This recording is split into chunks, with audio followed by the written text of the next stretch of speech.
Hello and नमस्कार दोस्तों, स्वागत है आप सभी लोगों का विद्यार्थी कम्युनिटी के डिजिटल प्लेटफॉर्म में, जहां हम आज देखेंगे आधुनिक छत्तीसगढ़ से संबंधित कुछ महत्वपूर्ण क्वेश्चन। ये सारे question exam point of view से बहुत ही इंपॉर्टेंट होंगे। ये सारे क्वेश्चन या तो पहले एग्जाम में किसी एग्जाम में आए हुए होंगे या फिर इनके आने की बहुत ज़्यादा संभावना है। मैं ऐसे क्वेश्चन को आपके लोगों के सामने लाया हूँ, तो आप लोग बिना स्किप किए वीडियो को पूरा लास्ट तक देखिएगा। चलिए हम आज का सेशन स्टार्ट करते हैं। आज का हमारा पहला क्वेश्चन है, देखिए एक से लेकर और बहुत सारे वीडियो हमारे चैनल पर अपलोड किए गए हैं, आप लोग देख लीजिएगा। आज मैं 41 नंबर क्वेश्चन से स्टार्ट करता हूं। आज का पहला क्वेश्चन है, छत्तीसगढ़ में मराठा प्रशासन के संबंध में निम्नलिखित में से कौन सा कथन सही नहीं है। आपके ऑप्शन ए है, ग्राम पंचायत स्तर पर पंचायती न्यायालय का कार्य करती थी, भू राजस्व वसूली के लिए कोटवार की नियुक्ति की गई थी। सी है आपका, ग्राम प्रशासन गोठिया के द्वारा संपादित होता था। और आपका ऑप्शन डी है, प्रशासनिक इकाई परगना का मुख्य अधिकारी का मामलेदार होता था। तो आपको दिए हुए ऑप्शन में से गलत जो ऑप्शन है उनको चयनित करना है। तो देखिए, अगर हम ऑप्शन से बनाने की कोशिश करें तो ग्राम पंचायत स्तर पर पंचायती न्यायालय थी, ग्राम प्रशासन गोटिया के द्वारा संपादित होती थी, और जो प्रशासनिक इकाई परगना का मुख्य अधिकारी का मामलेदार होता था। लेकिन राजस्व वसूली के लिए कोटवार नहीं होता था, जबकि राजस्व वसूली का कार्य फडणवीस और फडणवीस का जो सहायक था नायाब फडणवीस, इसके द्वारा जो होती है वो राजस्व वसूली किया जाता था। तो दिए हुए ऑप्शन में से ये आपका करेक्ट है, क्योंकि ये गलत है, ये बी आपका होगा। चलिए आगे बढ़ते हैं। हमारा अगला क्वेश्चन है, मराठा शासन में छत्तीसगढ़ में सूबा व्यवस्था, ना ये सूबा है, सूबा नहीं सूबा, सूबा व्यवस्था के संबंध में निम्नलिखित में से कौन सा कथन सत्य है। आपके ऑप्शन ए है, सूबेदार छत्तीसगढ़ स्थित भोसला शासन का अधिकारी होता था। सूबेदार नागपुर के भोसला शासन के प्रतिनिधि होते थे।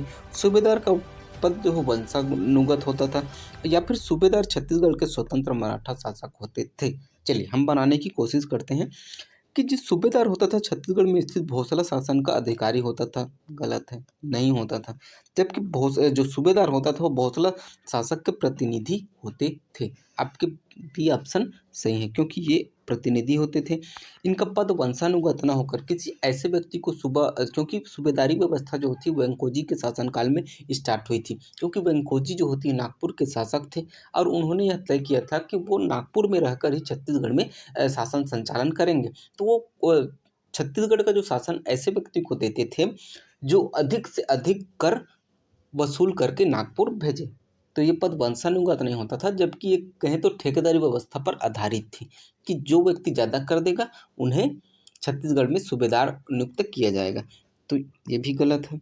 तो आपके ऑप्शन बी जो होती है सही है, ये प्रतिनिधि होते थे। और तीसरा ऑप्शन दिया है, सूबेदार छत्तीसगढ़ का स्वतंत्र शासक नहीं होते, जबकि वो नागपुर के शासक के अधीन होते थे, प्रशासक के रूप में वो कार्य करते थे। तो आप लोगों को मैंने लगभग पूरी जानकारी दे दी है। तो अगर आप लोगों को वीडियो अच्छा लगे तो लाइक करते चलिएगा। अगर आप लोग चैनल में नए आए हुए हैं तो चैनल को सब्सक्राइब कर दीजिएगा और ज़्यादा से ज़्यादा लोगों तक शेयर कीजिएगा। चलिए आगे बढ़ते हैं।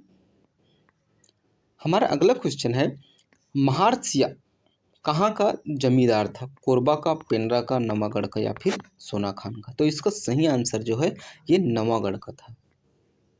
कैप्टन एगेन्यू है ना, कैप्टन एगेन्यू के समय में ही जो होती है 4 विद्रोह हुए थे। एक नवागढ़ का विद्रोह, एक गोंड विद्रोह, एक सोनाखान का विद्रोह, एक परलकोट का विद्रोह, और एक जो होती है सावन भारती का विद्रोह। तो नवागढ़ का विद्रोह जब हुआ था ना 1818 में, क्या हुआ था, नवागढ़ का विद्रोह हुआ था, नवागढ़।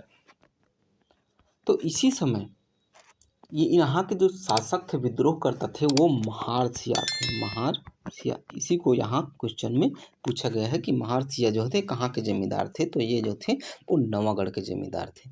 चलिए आगे बढ़ते हैं। अगला हमारा क्वेश्चन है, वर्ष 1905 में बंग भंग आंदोलन हुआ था 1905 में। के समय बिलासपुर में जो होती स्वतंत्रता आंदोलन का नेतृत्व किसने किया था, सुंदरलाल शर्मा ने, या फिर ताराचंद ने, या फिर जो होती है बैरिस्टर छेदीलाल ने, या फिर ई राघवेंद्र राव ने। तो इसका सही आंसर जो है वो 1905 के बंग भंग आंदोलन के समय जो ताराचंद थे उन्होंने बिलासपुर का जो होती है नेतृत्व किया था और ये क्वेश्चन जो है CGPSC 2020 में पूछा गया था। ठीक है, चलिए आगे बढ़ते हैं हम। आप लोगों को मैं बता दूं कि सारे क्वेश्चन बहुत ही एकदम इम्पोर्टेंट हैं। आप लोग एकदम ध्यानपूर्वक इसे सॉल्व कीजिएगा और जो है कमेंट बॉक्स में कमेंट करते चलिएगा और इस वीडियो को बिना स्किप किए हुए पूरे लास्ट तक देखिएगा, नहीं तो आपके बहुत फैक्चुअल और बहुत इंपॉर्टेंट चीज़ आपसे चूक जाएगा। ठीक है, चलिए आगे बढ़ते हैं। कृषि मिशन के असफल बनाने में छत्तीसगढ़ के किस व्यक्ति ने महत्वपूर्ण भूमिका निभाई थी? चलिए हम ऑप्शन देखते हैं। ई राघवेंद्र राव, पंडित रविशंकर शुक्ल, बैरिस्टर छेदीलाल या फिर पंडित सुंदरलाल शर्मा। तो इसका सही आंसर जो है वो ई राघवेंद्र राव है। ई राघवेंद्र राव ने किप्स मिशन को जो होती है सफल बनाने में महत्वपूर्ण भूमिका निभाई थी। एक प्रश्न और आता है कि जो होती है क्रिप्स मिशन को असफल बनाने में कौन से शिक्षा मंत्री का योगदान था? तो ई राघवेंद्र राव। ई राघवेंद्र राव ने शिक्षा मंत्री के रूप में जो होती है क्रिप्स मिशन का विरोध किया था। ठीक है, चलिए आगे बढ़ते हैं। सन 1921 के संबंध में असत्य कथन है। 1921 में दुर्ग के अंग्रेज डिप्टी जो कलेक्टर डोनाल्ड नवागढ़ जो थे ग्राम गए थे। 1921 में रतनपुर में कांग्रेस की राजनीतिक परिषद आयोजित की गई। 1921 में ही पाटन में कांग्रेस जनसभा अध्यक्षता सुंदरलाल शर्मा ने की गई थी या फिर उपरोक्त सभी कथन सत्य है? तो देखिए दिए हुए ऑप्शन में से हमारे उपरोक्त सभी कथन सही हैं। ठीक है, चलिए आगे बढ़ते हैं। अगला क्वेश्चन है रुद्री नवागांव सत्याग्रह का प्रथम डिटेक्टर किसे नियुक्त किया गया था? छोटेलाल श्रीवास्तव जी, नारायण राम मेघावाले जी, नथुजी जगताप जी या फिर पंडित सुंदरलाल शर्मा। तो इसका सही आंसर जो है वो नारायण राम मेघावाले को रुद्री नवागांव जो जंगल सत्याग्रह था ना उसका जो डिटेक्टर नियुक्त किया गया था। अगर हम रुद्री नवागांव जंगल सत्याग्रह की बात करें तो इसका जो प्रारंभ जो तिथि था वो 22 अगस्त 1930 को हुआ था। कहाँ? जिला जथी वो धमतरी में आयोजित किया गया था। ठीक है, अगर हम इनके नेतृत्वकर्ता की बात करें तो इनमें थे बाबू छोटेलाल श्रीवास्तव, नथुजी जगताप और नारायण राव मेघावाले। तो इसी नारायण राव मेघावाले को यहाँ का डिटेक्टर नियुक्त किया गया था। अगर विशेष की बात करें तो 22 अगस्त 1930 को रुद्री नवागांव जंगल सत्याग्रह में पुलिस ने जो होती है बर्बरता दिखाई थी और लाठी और गोली का जो होती है लाठी गोली का उपयोग किया था, जिससे सिद्धू कुमार तथा रलू की मृत्यु हो गई थी। सिद्धू कुमार और जो रलू नामक व्यक्ति थी दोनों की मृत्यु हो गई थी। इसी से क्वेश्चन पूछा जाता था कि कौन से एकमात्र जंगल सत्याग्रह में जो होती व्यक्तियों की मृत्यु हो गई थी? तो रुद्री नवागांव जंगल सत्याग्रह में जो होती है दो व्यक्ति जो होती सिंधु कुमार एवं रलू की जो होती मृत्यु हो गई थी और इसी में नथुजी जगताप और नारायण राम मेघावाले की गिरफ्तारी भी हुई थी। तो मैंने आप लोगों को रुद्री नवागांव जंगल सत्याग्रह के बारे में पूरा विस्तृत जानकारी दिया है कि 22 अगस्त 1930 को इसका प्रारंभ हुआ था। लगभग धमतरी जिले के आसपास जो होती है यह आयोजित की गई थी। इसमें दो व्यक्ति को नाम महत्वपूर्ण है, एक सिद्धू कुमार और रलू कुमार की मृत्यु हुई थी और दूसरा नथुजी जगताप और नारायण राम मेघावाले की गिरफ्तारी हुई थी। चलिए आगे बढ़ते हैं। हमारा अगला क्वेश्चन दिया हुआ है कि छत्तीसगढ़ के बिलासपुर में फॉरवर्ड ब्लॉक के अनुकूल जो होती है मतलब उसी के सामान्य समानांतर किस संस्था का गठन किया गया था? भारत सेवा दल, छत्तीसगढ़ सेवा दल, क्रांति सेवा दल या फिर बिलासपुर सेवा दल। तो इसका सही आंसर जो है भारत सेवा दल का गठन किया गया था फॉरवर्ड ब्लॉक की तर्ज पर। चलिए आगे बढ़ते हैं। हमारा अगला क्वेश्चन है 18 नवंबर 1903 को गठित मध्य प्रदेश की पहली विधानसभा में निर्वाचित सदस्यों में कौन कौन शामिल थे? नागपुर और छत्तीसगढ़ जमींदारों की ओर से रघु जी राव भोसले, नागपुर तथा छत्तीसगढ़ की म्यूनिसिपल कमेटी की ओर से नथमल मुनि और नागपुर और छत्तीसगढ़ जिला काउंसिल की ओर से नारायण राव केलकर या फिर उपयुक्त सभी सही हैं? तो इसका सही आंसर जो है उपयुक्त सभी। ये सभी लोग जो है वो जो मध्य प्रदेश में गठित जो विधानसभा जो थी ना उसमें सभी के सभी सदस्य शामिल हुए थे। चलिए आगे बढ़ते हैं। 6 अप्रैल 1930 से 13 अप्रैल 1930 तक राष्ट्रीय सप्ताह मनाया गया, जिसमें शामिल नहीं थे गांधी दिवस, बालिका दिवस, बहिष्कार दिवस या फिर झंडा दिवस। तो इसका सही आंसर है बालिका दिवस, इसमें शामिल नहीं था। देखिए, जो पूर्ण स्वराज सप्ताह मनाया गया था, या फिर यानी कि एक जो सप्ताह का राष्ट्रीय सप्ताह मनाया गया था, राष्ट्रीय सप्ताह मनाया गया था, जिसमें जो होती है लगभग 7 जो होती है दिवस मनाया गया था। एक जो था, आप लोग देखते जाइएगा, मैं आप लोगों को बता देता हूँ। पहला था झंडा दिवस, दूसरा था आपका बहिष्कार दिवस,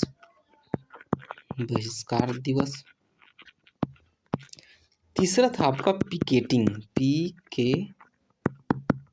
दिवस, चौथा था आपका गांधी दिवस। ठीक है, चारों आप लोग देख लीजिए कि झंडा दिवस, बहिष्कार दिवस, पिकेटिंग दिवस और गांधी दिवस। अगला है हमारा 5वां जो है राजबंदी दिवस,